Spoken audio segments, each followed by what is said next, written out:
Tonezza, il paese con la più alta concentrazione di rifugiati. La comunità oggi si è ritrovata in piazza per ribadire il suo disagio dopo l'invio al prefetto di 500 firme per bloccare nuovi arrivi. Ed ora ci spostiamo a Tonezza, il paese con la più alta concentrazione di rifugiati. La comunità oggi si è ritrovata in piazza per ribadire il suo disagio dopo l'invio al prefetto di 500 firme. Sentiamo. Yeah, it's fine. Tunisia is good. Tunisia is fine, yeah. Love it. Tonezza piace, good, I love, così dicono alcuni dei 90 ospiti dell'Hotel Belvedere di Tonezza che si dichiarano felici di essere qui ormai da mesi, ma non lo sono altrettanto i residenti. Abbiamo tirato su 580 firme.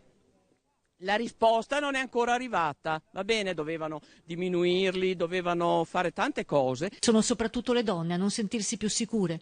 Hai paura essenzialmente ad uscire nelle ore del pomeriggio tardi perché alle 4 alle 5 va via già la luce, non sei più libera di andare al parco con i bambini. Non c'è un carabiniere, non c'è nessuno che può intervenire nel caso di bisogno come l'anno scorso. Ci siamo fatti un numero per chiamarci fra paesani. E a risentirne anche il turismo con quasi 2000 seconde case sfitte. Se devo prendere la casa in affitto la prendo altrove, penso prima di prenderla qui, non l'abbiamo più fatto noi, non l'abbiamo più fatto.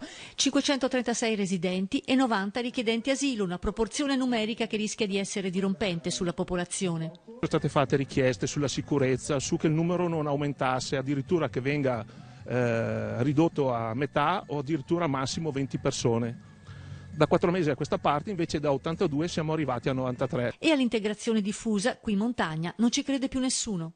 Per l'accoglienza diffusa ci vogliono i posti letti. I posti letto non ci sono perché bisogna andare alla ricerca dei privati. I privati non sono tutti disponibili a affittare le seconde case o le case sfitte alle cooperative.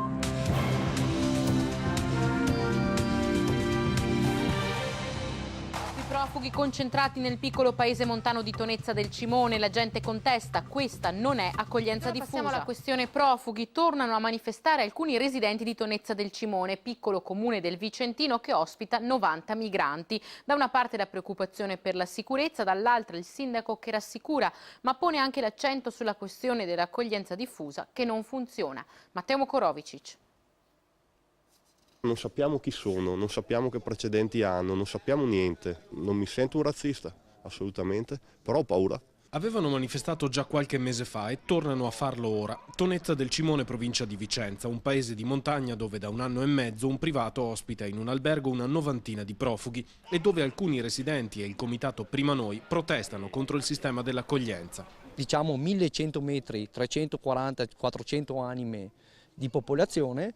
Ecco, ci troviamo con 100 profughi. L'unica cosa che si può fare per risolvere il problema di Tonezza è chiudere ogni tipo di disponibilità per queste persone.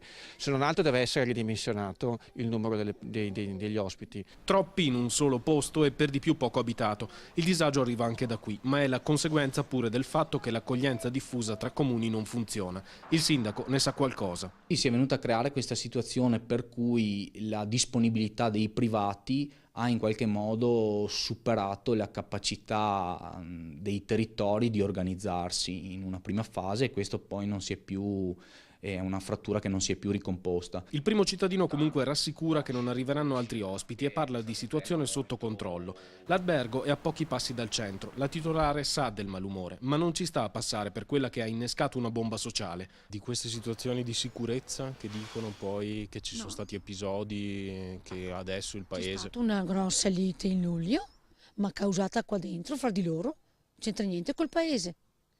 Vorrei vedere in qualche famiglia se sono tutti perfetti. Non litigano mai fra di loro.